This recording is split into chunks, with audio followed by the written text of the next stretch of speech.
¿Sí o no?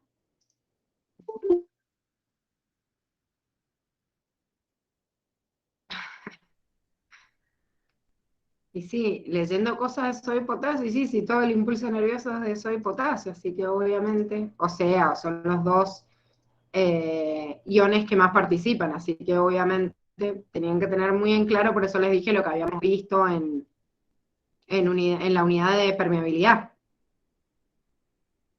No están viendo la pantalla, ¿no?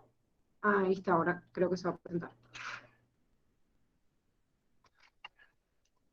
Bien, lo que vamos a hacer ahora es ver un repasito de este impulso nervioso, después de que lo vimos ayer en la teoría, de que tenían que leerlo en la casa como para completar la parte teórica y poder en realidad entender qué es lo que pasaba en esta neurona cuando está ocurriendo ese potencial de acción. El tema de hoy es sinapsis, cuando termina el potencial de acción, entonces lo que vamos a hacer primero es hacer un repaso justamente de este impulso nervioso y después poder ver qué es lo que pasa cuando termina, cuando llega hasta el final, que es la sinapsis. Habíamos dicho que cuando la neurona estaba en reposo, ¿qué pasaba con su potencial eléctrico? ¿Cuál era el potencial eléctrico de una neurona en reposo?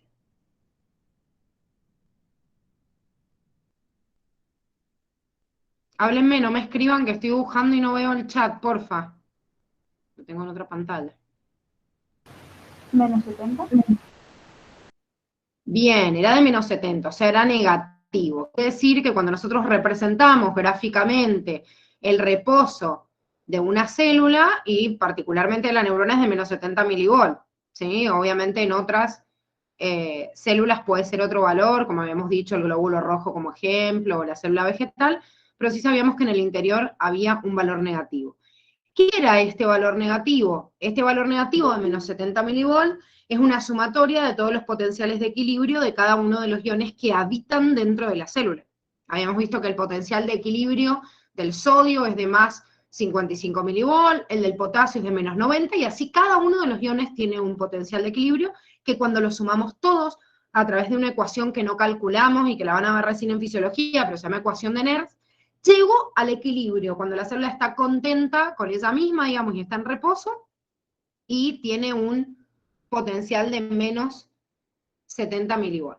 Bien, en este reposo de menos 70 milivolt, ¿qué pasaba con estos canales de sodio y potasio, que son los canales que inducen el mayor cambio para que la neurona transmita información? ¿Cómo estaban los canales en el reposo? ¿Cerrados? ¿Cuáles estaban cerrados? ¿Todos?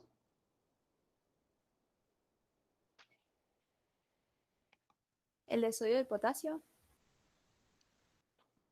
La bomba siempre es activa, o sea, depende en realidad del estímulo y de la energía que yo tenga disponible. Pero los canales de cada uno de los iones, ¿cómo estaba el canal de sodio y cómo estaba el canal de potasio? Estaban abiertos los de sodio y cerrados los de potasio. Al revés. No, claro. Al revés, Ahí. claro. Acuérdense que el de sodio siempre tiene que estar cerrado porque si yo lo abro un poquitito se manda con todo. Justamente por eso lo utilizo como señal para hacer un proceso de despolarización, que es cuando se inicia el potencial de acción.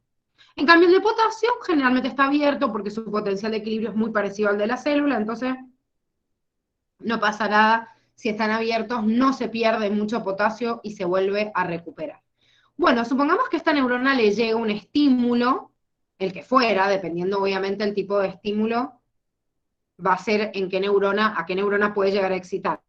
Pero habíamos dicho que si a una neurona le llega un estímulo y ese estímulo supera el umbral, comienza un potencial de acción. ¿Qué era el potencial de acción? El cambio de la polaridad de la membrana de forma transitoria. Y comenzaba con una primera etapa que se llama despolarización. Esa despolarización ocurre en un segmento particular de esta neurona donde comienza el proceso y no a lo largo de toda la neurona, porque en realidad va sucediéndose punto a punto. Por eso el impulso nervioso decimos que va viajando ese potencial de acción punto a punto. Entonces vamos a tomar un pedacito Chicos, les estoy haciendo un dibujito, o sea, de a 2 iones, pero no piensen que hay 2 canales nada más ni nada, es una imagen representativa, ¿sí? Pero lo que yo estoy representando en segmentos es que en un primer segmento, cuando ocurre el proceso de despolarización, se invierte transitoriamente la polaridad de la membrana. Quiere decir que se despolariza. ¿Por qué se despolariza la membrana? ¿Qué sucede con los canales que había para que ocurra este proceso de despolarización? Y se abren los canales de sodio. Perfecto. Se están abriendo los canales de sodio y está entrando sodio. Esto ocurre en la despolarización, o sea, esto que es el axón tiene determinados canalcitos, bueno, los estoy dibujando así como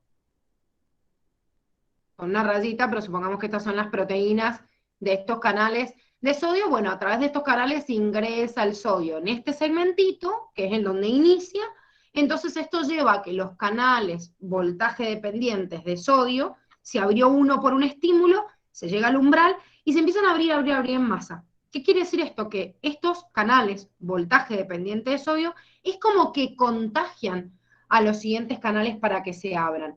Yo se los voy a representar así como una flecha, es como que esta flecha amarilla me va a indicar que estos canales de sodio, voltaje dependientes, al estar abiertos, incitan a que los siguientes se abran. ¿Por qué les hago los siguientes hacia la derecha? Y porque a la izquierda no tengo nada, es el comienzo de este proceso. ¿Cuándo se estabiliza esta apertura de los canales de sodio? Cuando se llega aproximadamente a 40 milivolt, en el cual los canales mismos de sodio empiezan a cerrarse, ¿sí?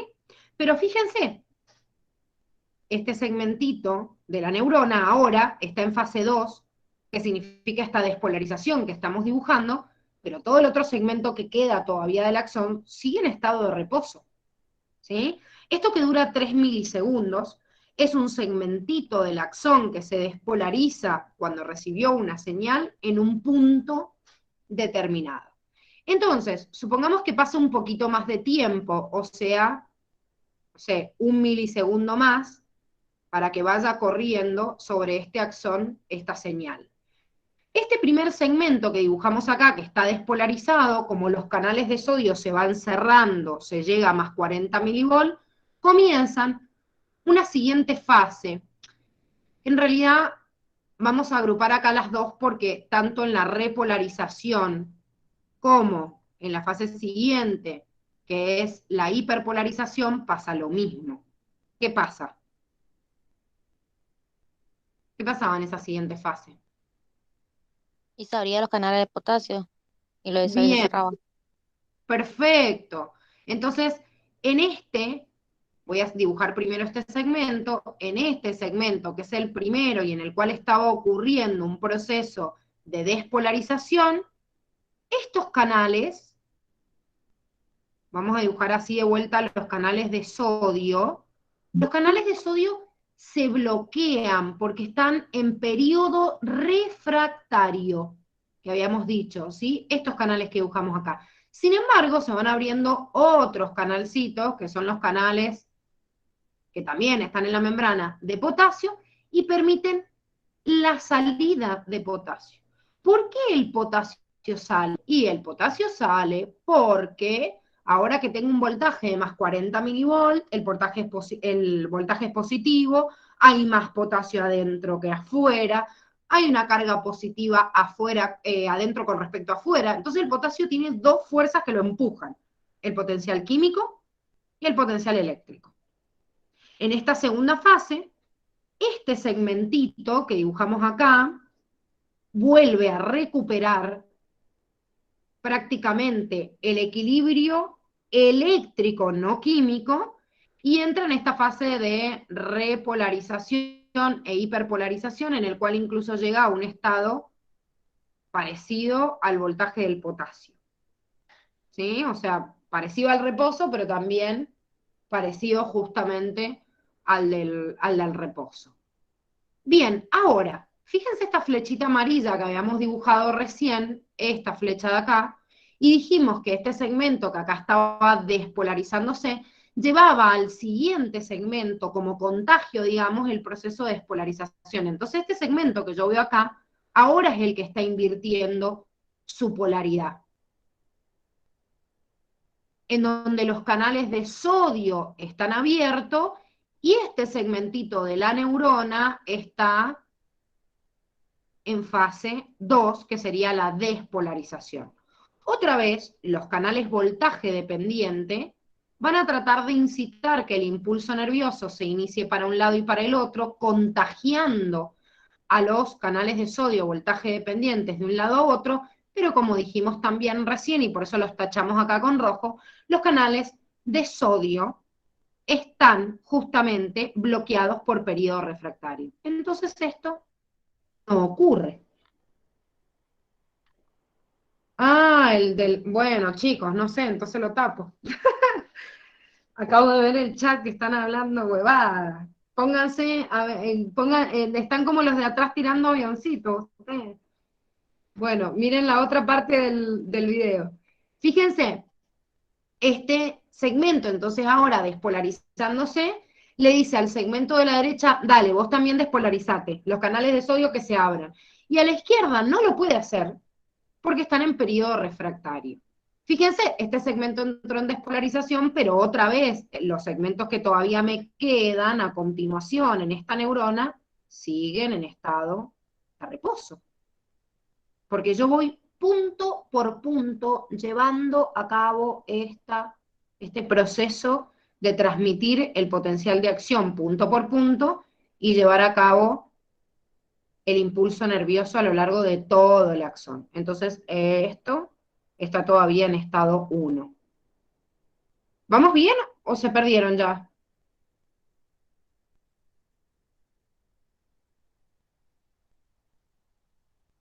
Sí, va bien. ¿Bien? Perfecto. Bueno, el Emma dice que lo entendió, qué bueno. Bueno, entonces, ¿qué pasa en el siguiente segmento? Y acá terminamos porque cierra el ciclo y podría volver a empezar otro.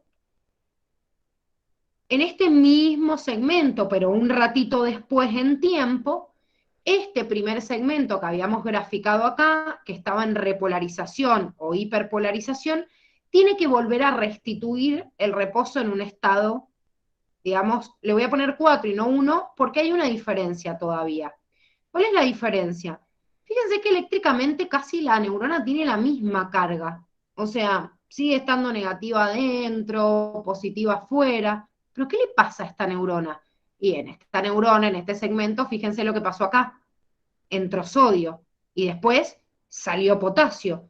Y esto no puede quedar así, porque esto no es el equilibrio iónico de la célula de forma química. Entonces acá, en la restitución del reposo, no solo yo voy a volver a menos 70 milivolt eléctricamente hablando, sino que además de eso, y muy importante, tiene que restituirse el equilibrio químico. Todo el sodio que entró, ahora tiene que salir.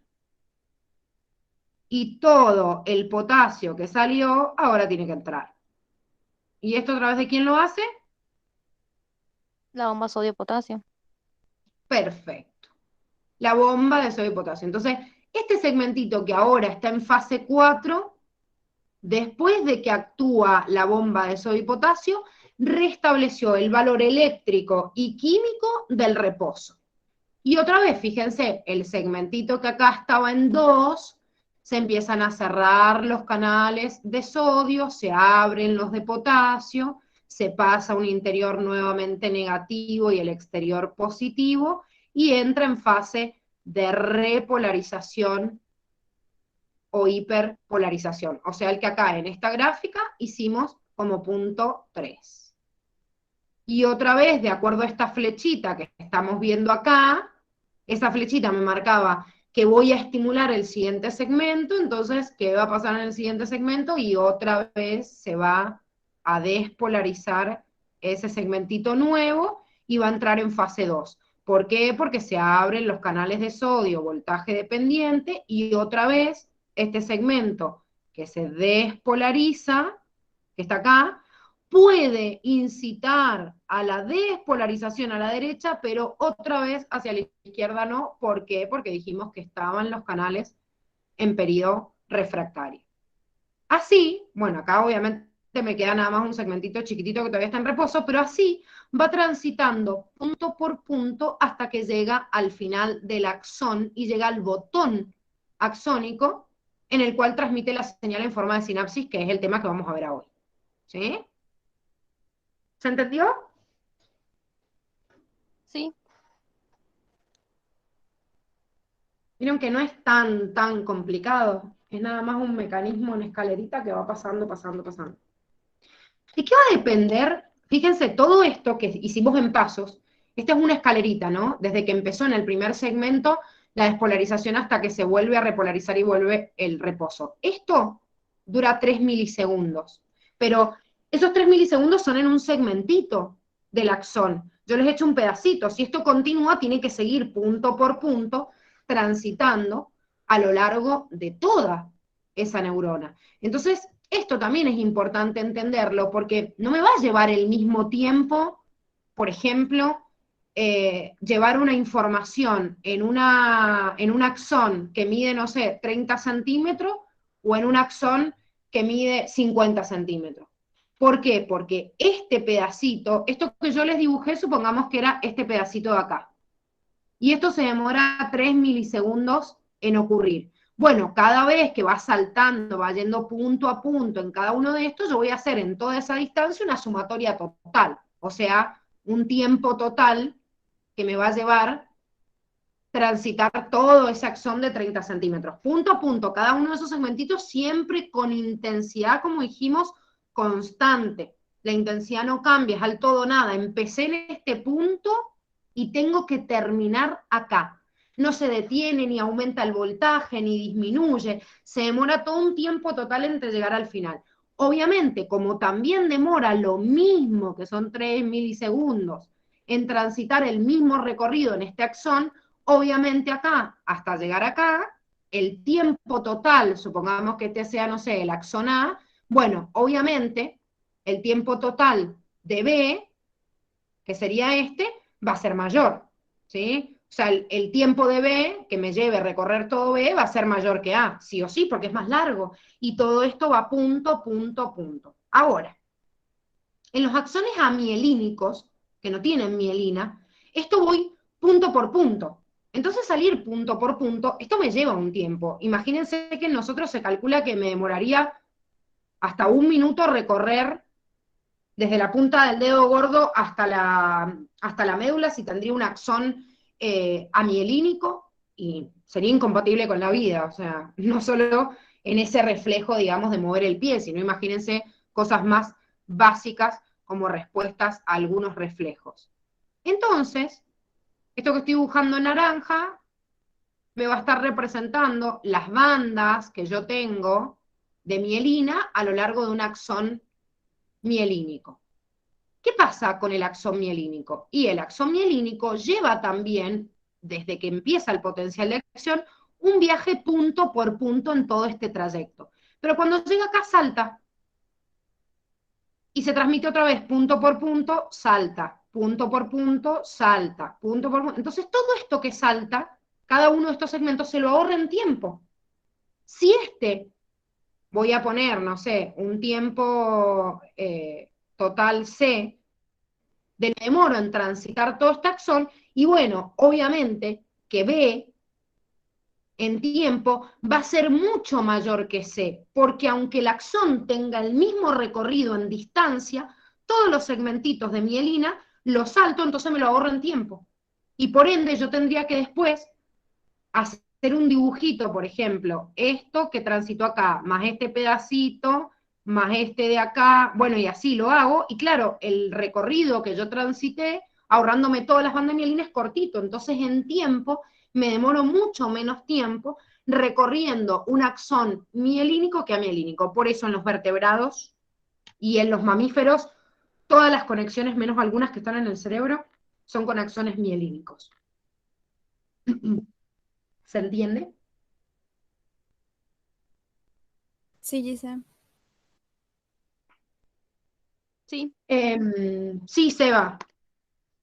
Puede ser que las drogas modifiquen, depende qué tipo de droga y si la droga es excitadora o inhibidora. Pero generalmente en el impacto neurológico, las drogas que son inhibidoras son porque realmente tienen un efecto en realidad o en bloquear directamente la apertura de los canales de sodio o en liberar un neurotransmisor que es inhibidor. Y eso ya es distinto, porque no es, ni siquiera se produce el potencial de acción. Ahora que vamos a ver sinapsis y que vemos cuándo es excitatoria e inhibitoria y algunos neurotransmisores, retomamos ese tema si querés porque tiene que ver con eso. O sea, las drogas generalmente ejecutan una inhibición o una estimulación del sistema nervioso de acuerdo al neurotransmisor que liberan, y no nada más por apertura o cierre de los canales de sodio, sino la sustancia previa que me estimula la neurona que los abro o no. Pero sí, a nivel químico es porque o se abre o no se abre, se ejecuta la respuesta, el estímulo del potencial de acción o no. No sé quién iba a preguntar algo, ¿Belu? No sé quién iba a preguntar.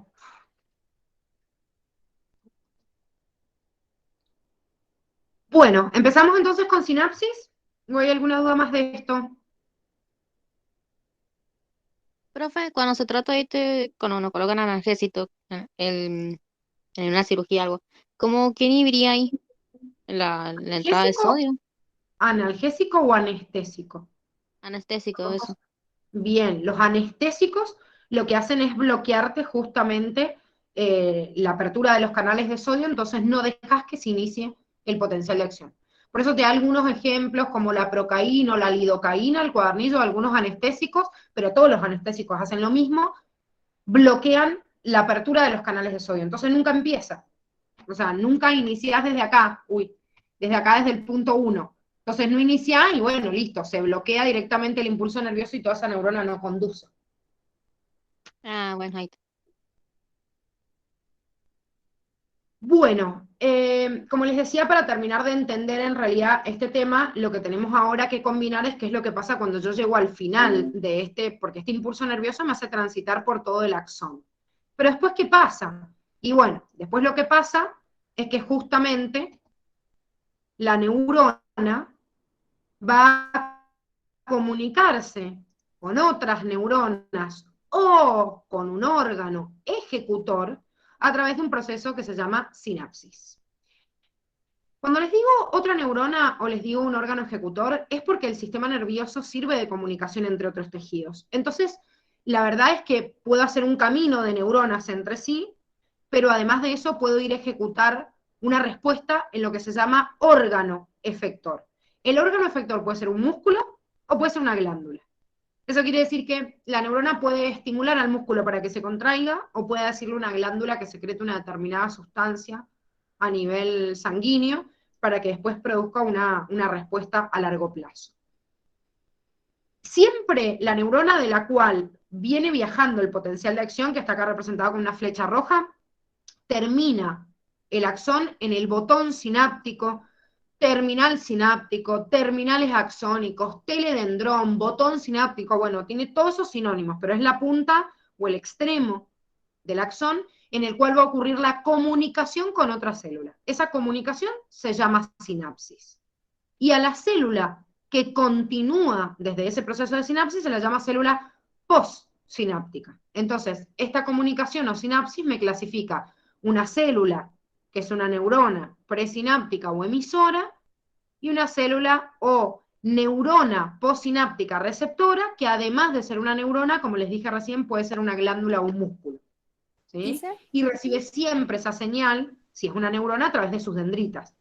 Si es una fibra muscular, una glándula, no, de acuerdo a los receptores, obviamente, que tiene ese otro tipo de tejido. Ahora, existen dos tipos de sinapsis. Sin embargo, a ver, nosotros venimos viendo el impulso nervioso y es como corriente de iones, o sea, una corriente eléctrica, y digo, bueno, pero esto es re rápido, o sea, lo más efectivo sería una sinapsis eléctrica en donde una neurona toma contacto con la otra a través de uniones nexus o en hendidura, le pasa su información, estimula la otra y listo, y continúa. Es verdad que la sinapsis eléctrica es más rápida en su ejecución. Pero ¿cuál es el problema de la sinapsis de tipo eléctrica? Primero que solo permite la comunicación neurona a neurona. Nunca podría acá en la célula postsináptica haber una glándula o un músculo, porque imagínense que la unión nexus o en hendidura o gap, que ya la hemos visto en tejidos, es una unión intercelular entre células del mismo tejido. Y si yo quiero comunicar un tejido nervioso con un tejido muscular, o un tejido nervioso con un tejido epitelial, que es la glándula, no puedo formar una unión nexus, porque no puedo unir por una unión gap a dos tejidos que son de distinta naturaleza. Entonces, solo esta sinapsis eléctrica me sirve entre neuronas. Pero además de ello, tiene como efecto solo excitar, solo estimular a la siguiente neurona. Y la verdad es que no siempre yo quiero hacer esto en una comunicación neurona-neurona. A veces estimulo o a veces inhibo. La especificidad de la sinapsis depende de una comunicación de tipo química y no eléctrica, en donde yo puedo elegir qué respuesta quiero que tenga esta célula postsináptica. Y eso lo toca hacer químicamente, no de forma eléctrica, porque de forma eléctrica despolarizo, inicio el potencial de acción, listo, no me queda otra. En cambio, si la neurona presináptica libera esto que se ve acá como puntitos que son los neurotransmisores, y estos neurotransmisores salen a través de esa neurona por estos canalcitos que va a través de la membrana, estos canales que les están representando acá en verde es los canales de calcio, que ahora vamos a ver cómo funciona, serían los que inducen que se libera el neurotransmisor. Pero estos puntitos celestes salen acá, a este espacio que se llama espacio sináptico o hendidura sináptica, van a tomar contacto con los receptores de la célula postsináptica. Y dependiendo el tipo de neurotransmisor que sea este puntito celeste que vemos ahí, es el tipo de respuesta que van a producir en la célula postsináptica. A veces es iniciar un potencial de acción o a veces es inhibirlo. A veces si es un músculo es lograr que se contraiga o a veces que no se contraiga, o sea, inhibir, o evitar la contracción. Y en el caso de una glándula también, provocar la secreción de una sustancia o inhibir la secreción de una sustancia. Entonces, la especificidad de la sinapsis química ha hecho que haya evolucionado un montón y hoy en día abunda en los animales y evolutivamente cada vez se perfeccionaliza más, dando como resultado, por ejemplo, en animales como nosotros y como los mamíferos, que todas nuestras sinapsis del organismo sean sinapsis de tipo química, solo algunos tipos pequeños de comunicaciones entre regiones del cerebro o del encéfalo muy chiquititas, donde hay sinapsis eléctrica. ¿Sí? Entonces, hay dos tipos de conducción del impulso nervioso, que estábamos viendo recién, en una fibra mielínica y amielínica, claro, pero la mayoría en los animales vertebrados son mielínicos. Solo es amielínico en algunas zonas del cerebro. Con esto pasa lo mismo. Hay dos formas de comunicación de la neurona hacia la siguiente, eléctrica y química, pero la mayoría son químicas, y solo una pequeña partecita de ellas, que también está dentro del encéfalo, depende de este proceso de sinapsis eléctrica. Si se fijan, lo van a encontrar así en el texto, en donde les habla, en dónde son comunes, en cuáles voy a encontrar en los mamíferos, como decíamos recién, el cerebro. Y ahora lo que vamos a hacer, si bien describimos a las dos, es meternos un poquito más en esta sinapsis de tipo química. Porque recién dijimos que ya hay un poco otros factores involucrados, no es solo la neurona presináptica y la célula postsináptica, sino que ya hay una hendidura sináptica, hay vesículas secretorias, hay receptores del otro lado. Entonces, cuando yo veo un proceso de sinapsis química, tengo que entender que ese impulso nervioso viene viajando por todo el axón, y cuando el potencial de acción llega al terminal axónico de esa neurona, en vez de lograr su despolarización por apertura de canales de sodio, como hizo punto por punto en todo el axón, cuando llega al final, abre canales de calcio, no de sodio. No solo con esto despolariza la membrana, sino que lo importante es que este calcio induce a que esta vesícula que tenía estos puntitos adentro, que eran los neurotransmisores, se fusionen con esta membrana y se liberen hacia el espacio o hendidura sináptica. ¿Sí? Esto es lo que hace el calcio. Llega al potencial de acción, el calcio se mete por canales voltaje dependientes, despolariza la membrana y permite que la fusión de las vesículas que tienen neurotransmisores se fusionen con la membrana de la célula presináptica y liberen los neurotransmisores a la hendidura o espacio sináptico. ¿Qué pasa con este neurotransmisor, que es este puntito celeste? Y se va a pegar en los receptores que yo tengo en esto, que sería acá la célula postsináptica, que como dijimos puede ser otra neurona, una glándula o un músculo. Esto que estamos viendo acá, que acá haya un signo positivo, es lo que pasa a veces, porque no siempre yo voy a inducir que se despolarice. Entonces, este tipo de señal en el receptor va a depender ahora de otros factores que vamos a ver. Se ve bien bonita esta gráfica, pero ojo con esto, porque no siempre es positivo. Puede ser que yo vaya a inducir otra cosa, no la despolarización de la célula, sino que ingresen cargas negativas y se hiperpolarice. ¿Sí? Ahora vamos a ver por qué, pero lo importante es que este neurotransmisor es la molécula señal que le dice a la célula postsináptica qué vas a hacer. ¿Sí? O sea, qué tipo de respuesta vas a dar en base a la señal, obviamente, que llegó. Entonces, ¿de qué depende esto? Y obviamente de la sustancia o el neurotransmisor que se libere. Ese puntito celeste que vimos recién es el neurotransmisor y depende qué tipo de neurona lo libere, es el tipo de neurotransmisor que se va a liberar, y depende la célula a la que llegue, es el tipo de respuesta que va a dar. Esto es sumamente complejo, chicos. Hay un montón de neurotransmisores más que los que van a ver en este cuadrito del libro de Curtis. Tenemos que conocer lo que sale en el cuadrito, lo tengo que conocer todo, porque me lo dice Curtis, así que es un conocimiento que yo tengo que saber, pero hay múltiples conexiones neuronales dentro de nuestro encéfalo, y además del encéfalo, en el sistema nervioso periférico, como para entender punto a punto qué hace cada neurotransmisor. Para que se den una idea, la mayoría de los neurotransmisores tienen efecto excitador e inhibidor, fíjense, inhibidor, excitador, dependiendo del lugar en el cual se manifiesten. O sea, no es que yo tengo una neurona presináptica que libera acetilcolina, entonces en la célula en la que llega la hace sí o sí estimularse. No, depende la célula a la cual llegue y el receptor que capta esa acetilcolina y qué es lo que hace en ella.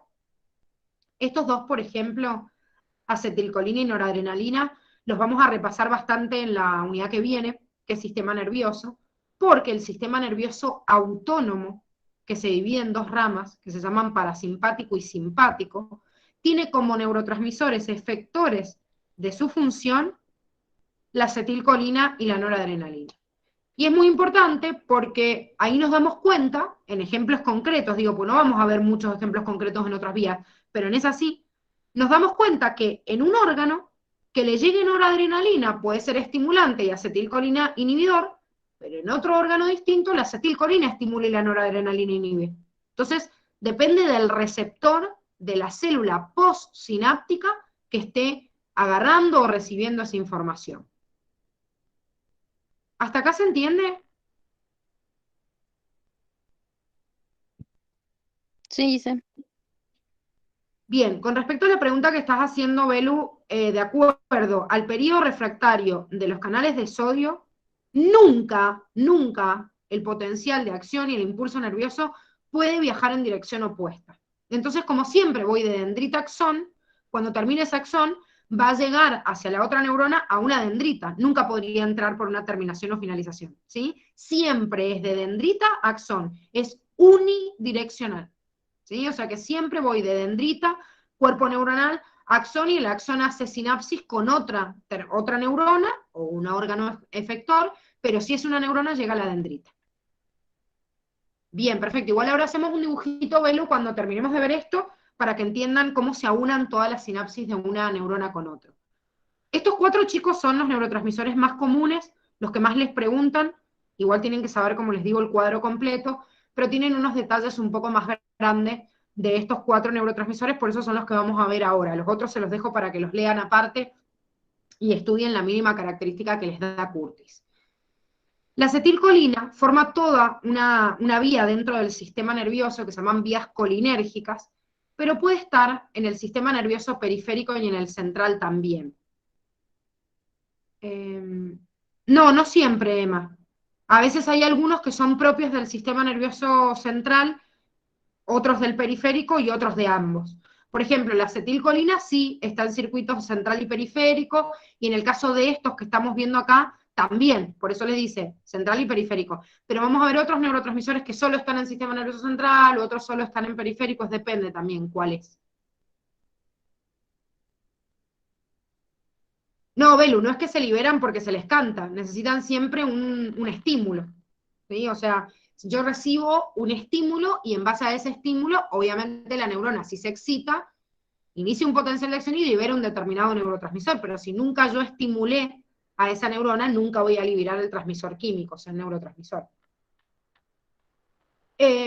Como les decía, esta acetilcolina participa en algunas vías del sistema nervioso autónomo, que lo vamos a ver bien en la unidad que viene, que es sistema nervioso, pero dentro del sistema nervioso central participa mucho también en el control voluntario de los músculos, la regulación de los estados de sueño y vigilia, la memoria, que es muy importante. Es más, hay todo un ciclo de vías colinérgicas alrededor de la memoria.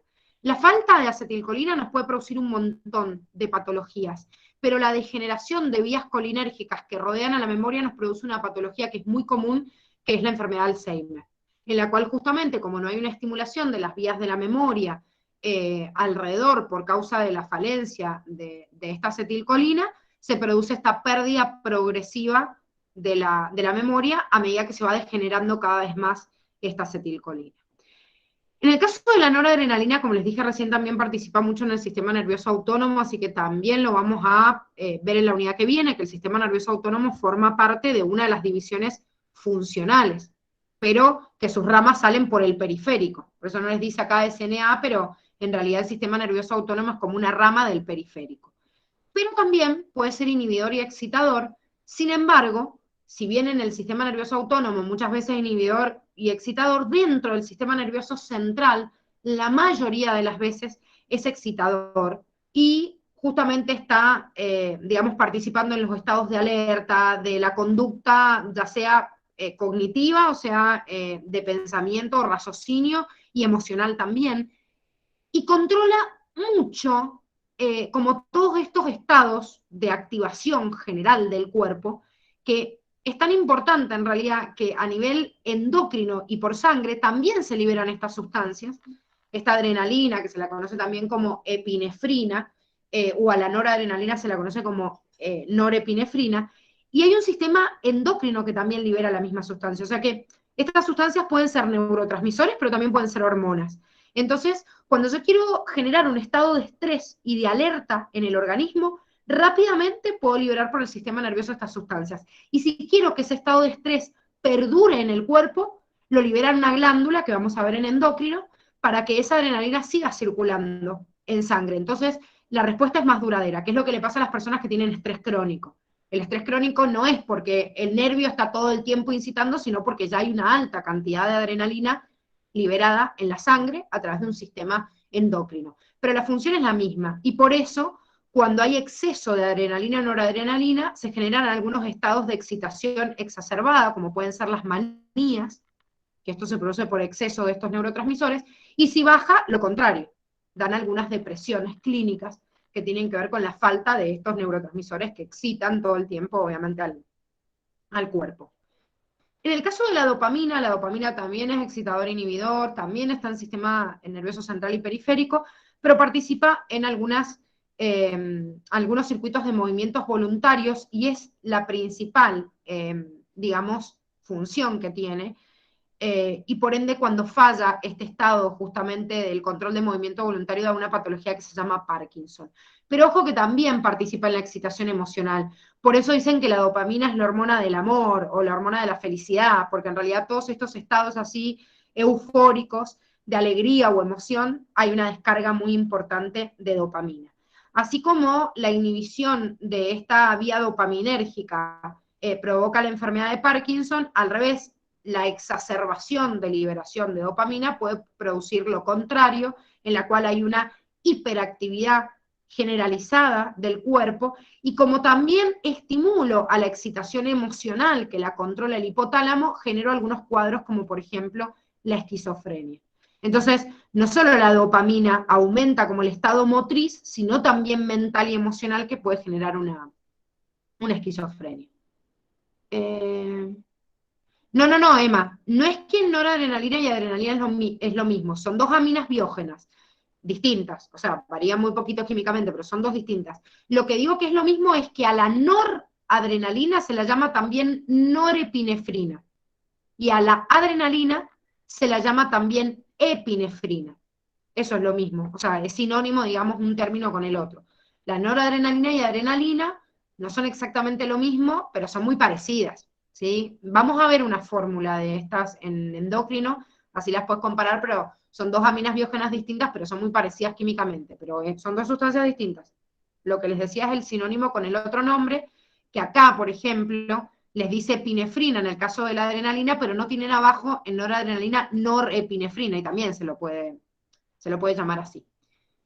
Bueno, y con respecto a la serotonina, no me gusta para nada la descripción que hace Curtis de serotonina, es como bastante básica, y la verdad que la serotonina también participa un montón. De hecho, también se la clasifica no como la hormona del amor, sino como la hormona de la alegría o de la felicidad, y justamente por eso cuando hay falta de esta serotonina se producen algunos cuadros de depresiones, que eso sí se los puso acá, pero la verdad es que me nombra como principal regulador de la depresión la noradrenalina y adrenalina, y la verdad es que en la mayoría de los casos de depresión fisiológica falta serotonina. De hecho, por eso a veces se dan estimulantes, o sea, se dan psicotrópicos, que son antidepresivos, que lo que hacen es liberar más serotonina, o en algunos casos, por lo menos aumentar la captación de serotonina. ¿Saben qué pasa? Que a veces, por ejemplo, no hay una, no hay una falta del neurotransmisor. El neurotransmisor sería el puntito que yo estoy viendo acá, ¿sí? El puntito celeste. Pero yo también, para que se produzca una respuesta determinada, tengo que tener estos receptores, que son los que se ven en rosadito acá en esta figura.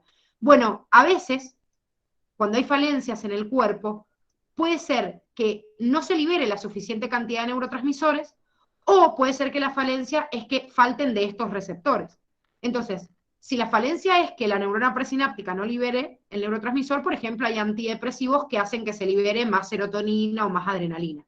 Pero hay otros antidepresivos, por ejemplo, que lo que hacen es aumentar la cantidad de receptores, o sea, hacer que se sinteticen más en las células receptores y que se expresen acá en la membrana para que esos receptores capten más cantidad de serotonina. Y esto, o noradrenalina o cualquier otra droga, digo, esto es muy importante en una droga que es muy común, que se le da a la mayoría de las mujeres menopáusicas, porque la mujer menopáusica, con la baja de niveles hormonales, de las hormonas sexuales, disminuye la presencia de estos receptores en la célula postsináptica. Generalmente no escasea la secreción de serotonina, pero sí dificulta la expresión de los receptores. Entonces, lo que hacen algunos remedios, algunos antidepresivos en realidad, que se dan en la menopausia, como por ejemplo la sertralina, lo que hace es ayudar a que se recapte mayor cantidad de esta serotonina. Entonces, hace expresar mayor cantidad de estos receptores de serotonina para que sean captados y que aumente la respuesta en la neurona postsináptica. Así actúan un montón de sustancias, ¿sí? Incluso, retomando la pregunta que hacía Seba, también el efecto de algunas drogas. Hay drogas que por ahí exacerban la liberación de adrenalina y noradrenalina, entonces me generan cuadros o estados de ansiedad exacerbados. Hay otros que detienen directamente la secreción, por ejemplo, de dopamina, o que aumentan la secreción de dopamina. Drogas o cualquier sustancia química, chicos. Hay emociones mismas, o sea, digo, medios químicos que por ahí nos cuestan entenderlos, que pueden ayudar a liberar determinadas sustancias y potenciar las respuestas en las células. Yo, por ejemplo, comento a todos que por ahí es tan importante esto, hablando ahora en tiempos de pandemia, se creó un miedo colectivo tan grande en la gente, que la verdad es que pusimos en el léxico popular, o sea, de toda la gente, el término PCR, el término antígeno, anticuerpo, y hay gente que no entiende una mierda lo que es esto, y no tiene por qué entenderlo, porque no son profesionales de la salud.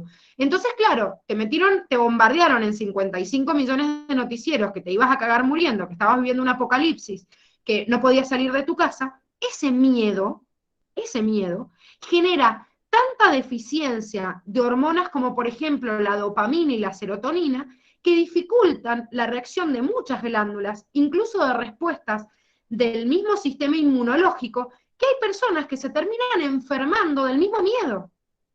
Por eso yo digo, ahora yo no sé si la vacuna que están metiendo, que ni siquiera es una vacuna, son inoculaciones porque no se pueden considerar vacunas porque no han pasado las fases de experimentación. Yo, a ver, te están metiendo una inoculación y realmente te dicen, bueno, con esto tenés protección. Claro, la gente que no entiende nada dice, bueno, listo, con esto me protejo. Ya igual, ese efecto placebo de que te estén metiendo algo, no sabes qué miércoles, pero por lo menos te saca el miedo colectivo, a mucha gente le es sumamente eficiente, porque restablece valores de neurotransmisores que son muy efectivos para mantener activo al cuerpo y para mantener activo también al sistema inmunológico, que es el que al fin y al cabo nos defiende del entorno. ¿Sí? Los placebos, Eva, funcionan cuando vos psicológicamente crees que estás tomando algo, pero en realidad lo que a vos te están dando no tiene la droga que lleva a cabo el efecto. Entonces, por ejemplo, les doy un léxico común y bastante, digamos, utilizado en las pastillas anticonceptivas de las mujeres. Las pastillas que están distribuidas de a 21 pastillas y 7, dice, tengo 21 con droga y 7 placebos. ¿Qué quiere decir eso? Y que la mujer se va a tomar una pastillita por día. Entonces va a tener el mecanismo mental de que está tomando una pastilla por día. Pero los 7 placebos son una pastillita que tienen todo el envoltorio, no sé, azúcar, bueno, lo que rodea la pastilla que se llama excipiente, pero no tiene la droga. Entonces, estoy tomando la pastilla, claro, pero la droga que me va a llevar a cambiar justamente la función no está. Ojo, chicos, esto con las vacunas que están metiendo, también hay dosis que tienen que ser de placebo. O sea que muchos de ustedes quizás se fueron a vacunar y dicen, ay, ya tengo la vacuna contra COVID, y quizás les enchufaron un placebo, porque en todas las vacunas que están en experimentación tienen que haber placebos en el mercado. Entonces, porque si no, no puedo experimentar, y estamos en fase de experimentación, ¿sí? Entonces no queda otra. La Belu dice, sí, bueno, las endorfinas son otros mediadores, exactamente. Las endorfinas son un estimulante también, no están acá como señalizador químico, pero también son un importante, digamos, señalizador químico neuronal y hormonal. Entonces también se liberan ante la presencia de determinadas sustancias. A ver, se ha comprobado que comiendo algo que nos gusta, como por ejemplo yo comiendo chocolate, suben las endorfinas. Y eso lleva a cabo un sistema de retroalimentación en todos los otros sistemas que aumenta justamente los niveles, no solo de felicidad para que todos los otros órganos funcionen bien, sino principalmente el sistema inmune, que es el que te protege del exterior. Hay cosas fisiológicas que no se pueden detener, chicos. O sea, si ingresa un agente patógeno en el cuerpo y realmente es sumamente mortal, y bueno, no va a haber quizás quien lo ataque, pero el estado del cuerpo es muy importante para defendernos. Más, o sea, las sustancias químicas que nosotros mismos producimos, más que las que vienen del entorno.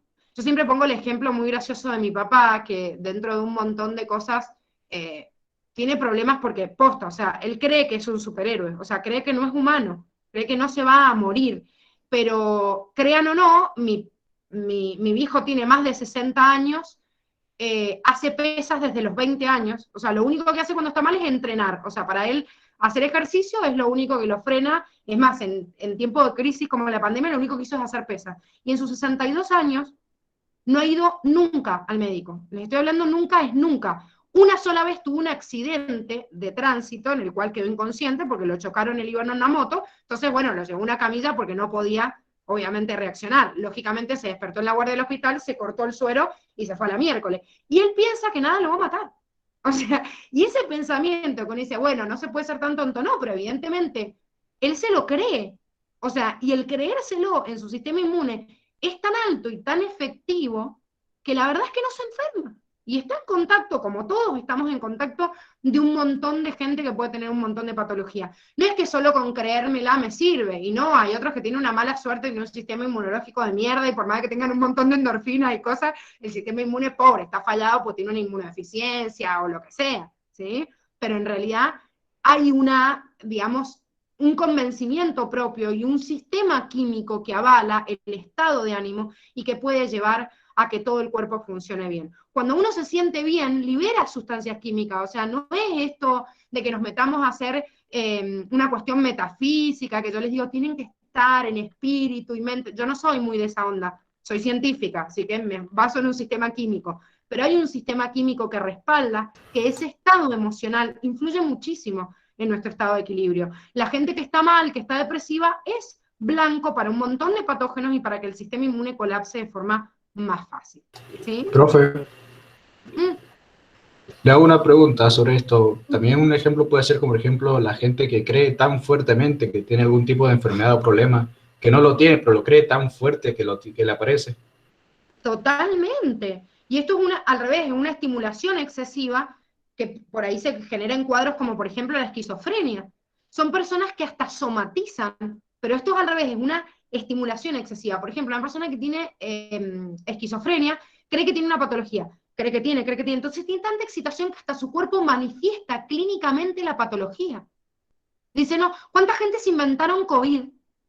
Mi cuñada es una de las que, justamente por creer la patología de haber tenido sintomatología, se contagió una vez COVID en este año y medio. Pero posta, según ella, se lo contagió como 15. O sea, cualquier estornudo, lo que sea, tengo COVID, le subía hasta la temperatura de una forma que no tenía nada. O sea, la mente es tan fuerte que puede hasta crear sintomatología y de ahí viene muchas veces la somatización de algunas patologías, el creer que está pasando algo en el cuerpo que hasta clínicamente se manifiesta y no hay un factor que lo desencadena. O sea, es terrible el poder de la mente. Por eso es tan importante mantenerlo en equilibrio, porque el sistema químico que funciona detrás de él es lo que mantiene en equilibrio a todo el cuerpo. Cosas como que, Velo.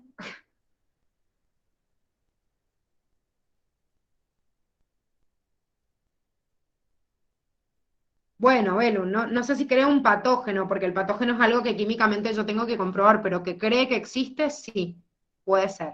Y como están diciendo, sí, la mente puede ser un aliado y puede ser un enemigo, depende cómo uno lo maneje y lo manifieste. Por eso los trastornos psicológicos y psiquiátricos son uno de los más difíciles, más difíciles de tratar, más difíciles de recuperar. Hay una tendencia reincidente de las personas que ya tienen una condición que hay que ver, porque por ahí son fisiológicas y yo puedo solucionarlo metiéndole o enchufándole serotonina y a veces no. Por ejemplo, hay mucha gente que hace terapia psicológica durante años y no quiere ir a un psiquiatra porque dice, ay no, porque el psiquiatra me mete y me va a dar una pastilla. Pero posta, chicos, hay gente que tiene depresión clínica. Depresión clínica quiere decir que te sentís deprimido porque te falta un neurotransmisor, chabón. O sea, está bien que no quieras tomar un psicotrópico, pero ese psicotrópico quizás te soluciona la vida porque está haciendo recaptar o está secretando un neurotransmisor que tu cuerpo por algo no lo puede hacer. Bueno, depende, Leo. Ahí está hablando Leo de una manifestación clínica. Es lo que yo recién les dije. Una cosa es lo que la mente puede mover y otra cosa es las causas fisiológicas en los tejidos que por más de que le llegue el neurotransmisor excitatorio o inhibitorio, que le dé con que le dé, no lo voy a modificar. O sea, sí es verdad que una persona con una enfermedad, o con una enfermedad crónica, por ejemplo, o con una patología, puede aumentar o disminuir su calidad de vida de acuerdo al sistema neurológico. Puede también ser verdad que se inventen patologías o que nieguen la presencia de otras, pero hay patologías muy fuertes donde fisiológicamente se tocan determinados órganos y yo no lo voy a anular porque diga, ay, sí, soy positivo. O sea, hay cosas que, bueno, nos tocó mala leche porque por ahí está condicionado desde los genes, entonces es más difícil. Que tiene que matar gente, qué lindo, Bel. Bueno, por las dudas alejate, ¿no? Porque si te llega a encontrar una de esas donde la voz le habla y está vos cerca, está medio complicado. Tengo miedo, dice. Bueno, sí, totalmente, Seba. A ver, esa fuerza puede ser, depende, no sé a qué le está llamando fuerza histérica. Si está llamando a la histeria como un cuadro o a una fuerza del músculo de forma exagerada, porque son dos cosas distintas. Pero el estado de histeria es un estado hormonal sin duda, o sea, también por sustancias químicas, más que neurológicas, endocrinológicas. Y la fuerza exacerbada del cuerpo cuando responde ante una determinada situación, muchas veces es una descarga total de adrenalina y noradrenalina por parte del sistema nervioso y por parte del sistema endocrino también. Por eso muchas veces en estados de estrés así caóticos, por ahí una persona puede desarrollar una fuerza que nunca en un estado de no estrés podría desarrollar. ¿Sí? Exactamente lo que estás diciendo. Totalmente. Eso es una fuerza exagerada del sistema muscular esquelético. Nunca tu cuerpo podría responder con tanta cantidad de fuerza, pero ante una situación de estrés donde hay un despliegue de mucha liberación de noradrenalina, adrenalina, que potencian también la liberación de acetilcolina en el músculo esquelético, se desarrolla así como un estado aumentado de fuerza en ese momento. ¿sí? Sí, bueno, también, Belu, las personas que tienen hipocondría también, esas son las que se inventan directamente patologías todo el tiempo. Bueno, a ver, este cuadrito, como les digo, estudiénselo, hemos visto los 4 principales, pues son los más importantes, pero tengan en cuenta todas las sustancias que les nombra el libro de Curtis, y sí van a ver algunas, que les nombro estos 2 porque son muy particulares. El glutamato es un neurotransmisor que siempre es excitador, y el GABA, que se llama así por las siglas, ácido gamma aminobutírico, es siempre inhibidor. Todos los demás es como que a veces son inhibidores, a veces excitadores, dependiendo al tipo de lugar al que llegan, ¿sí? Pero es importante esta diferencia. Ahora, quiero darles un último temita que es muy importante y necesito que me presten atención. Recién vimos que habían sinapsis eléctricas y sinapsis químicas. En la sinapsis química se liberan neurotransmisores y acabamos de ver los neurotransmisores. Sin embargo, hay 2 tipos de sinapsis química dependiendo del tipo de respuesta que va a desencadenar en la célula postsináptica. Estos 2 tipos de sinapsis se llaman sinapsis ionotrópica y metabotrópica. Esto parece como si fuera un anexo en el cuadernillo, pero chicos, el año pasado, o sea, en el ingreso de este año, lo preguntaron. O sea, había una pregunta en el examen de ingreso de una sinapsis que supuestamente no entraba. Así que, por favor, ignoren el cartelito de anexo de esto y estudiénselo igual, porque lo tomaron, o sea, a principio de este año, y no anularon la pregunta. Entonces, en la sinapsis ionotrópica se actúa sobre un canal iónico. Cuando llega el estímulo, ¿sí?, de la célula presináptica hacia esta membrana, que sería la membrana de la neurona postsináptica, se induce la apertura de un canal iónico y al entrar una carga positiva se despolariza, ¿sí? Esto es, miren, como el que estábamos viendo acá, que yo les dije, ojo, no siempre es positivo, pero por ejemplo acá me está mostrando un fenómeno de sinapsis química y de tipo ionotrópica, porque está entrando un ion. Entonces, abre un canalcito, entra y se despolariza y listo. Pero a veces las sinapsis son de tipo metabotrópica, o sea que afectan el metabolismo de otra partícula que genera una respuesta y no del ion. Entonces el receptor metabotrópico en la célula postsináptica recibe el neurotransmisor y activa a lo que se llama, acá que está simbolizado como en celestito, un segundo mensajero. Hay muchos segundos mensajeros. AMP cíclico, GMP cíclico, el calcio es un importante mediador de segundo mensajero, hay proteínas quinasas, fosforilasas, bueno, un montón dependiendo del tipo de señal, pero este segundo mensajero ejecuta una respuesta dentro de la célula, que no necesariamente puede ser la apertura de un canal como figura acá, porque acá el segundo mensajero está abriendo el canal. Puede ser que ocurra esto, o puede ser que lleve a cabo otra función. Por ejemplo, supongamos que estoy actuando sobre una glándula. Entonces, viene el neurotransmisor, estimula al receptor, el receptor un segundo mensajero, y esto dice, che, no sé, le va a hablar a los ribosomas que están en el retículo, no sé, endoplasmático rugoso, y le dice, secreta tal hormona para exportar y liberarla a la sangre, ¿sí? O va, no sé, al núcleo y ejecuta la expresión de un determinado gen. O va al retículo liso y secreta, o sea, dependiendo los tipos de funciones, porque por eso es un segundo mensajero. Es la partícula que se activó después de recibir el neurotransmisor y ese es un mensajero adentro que lleva el mensaje a quien le corresponde, dependiendo del tipo de señalización química. ¿Hasta acá vamos bien? Sí, Gise. Bien. Bueno, ahora, esto nos ayuda a cerrar todo lo que acabamos de ver. Puta, pero ahí está. Se me abría el del lado.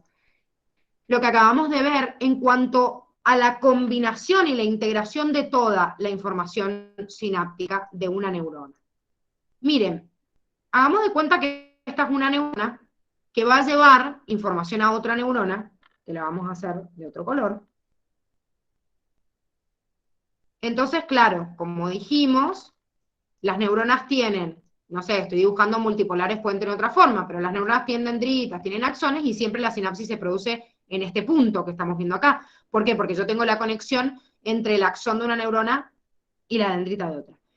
Pero una sola neurona puede recibir el estímulo de 10 a 15.000 neuronas más. Quiere decir que así como esa neurona que dibujamos en azul llevó el estímulo hacia dendrita, puede haber otra acá, puede ver otra acá, y así un montón más hasta llegar a 10.000 o 15.000, o sea, imagínense la cantidad de ramificaciones que existen. Bueno, no voy a dibujar 10.000 o 15.000 porque son un montón, pero les voy a dibujar 5 como para hacer la representación gráfica de esto que pasa.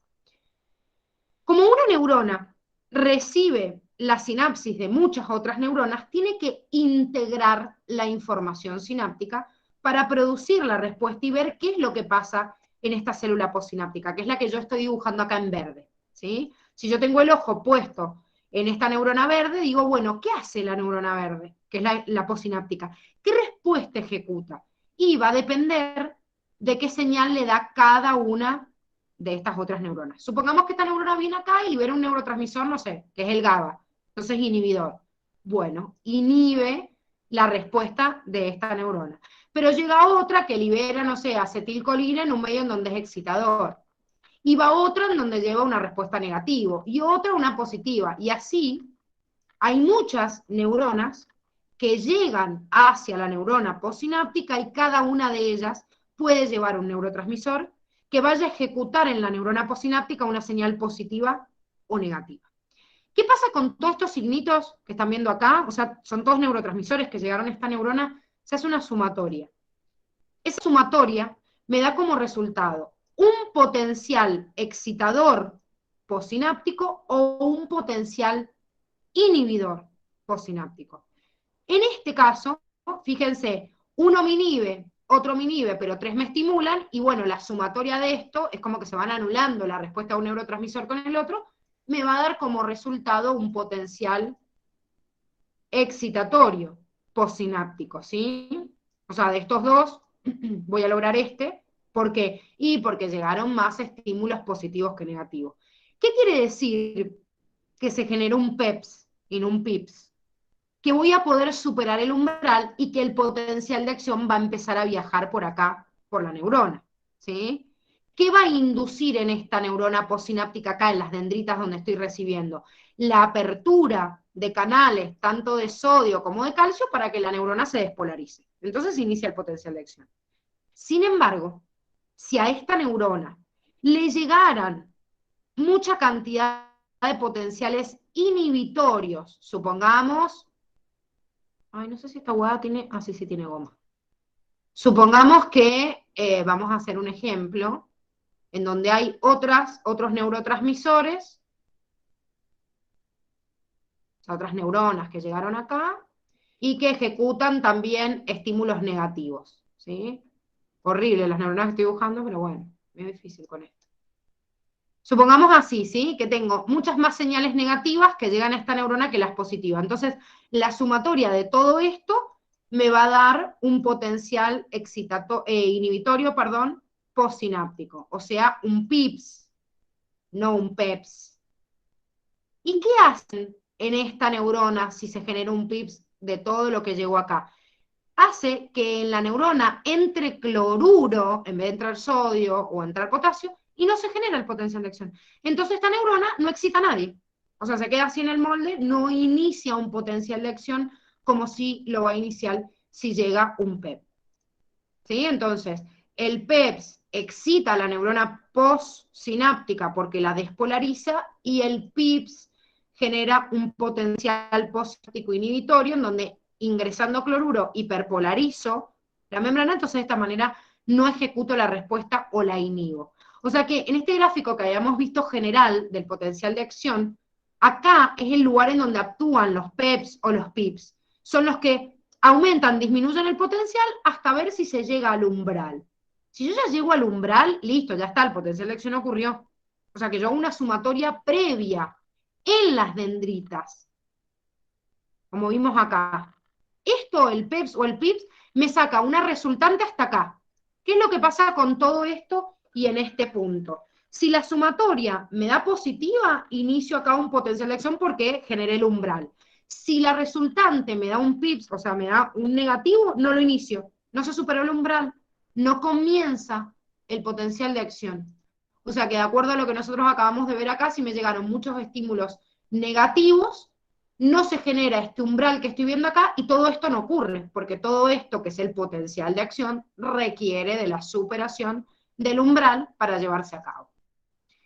¿Se entendió esta última partecita?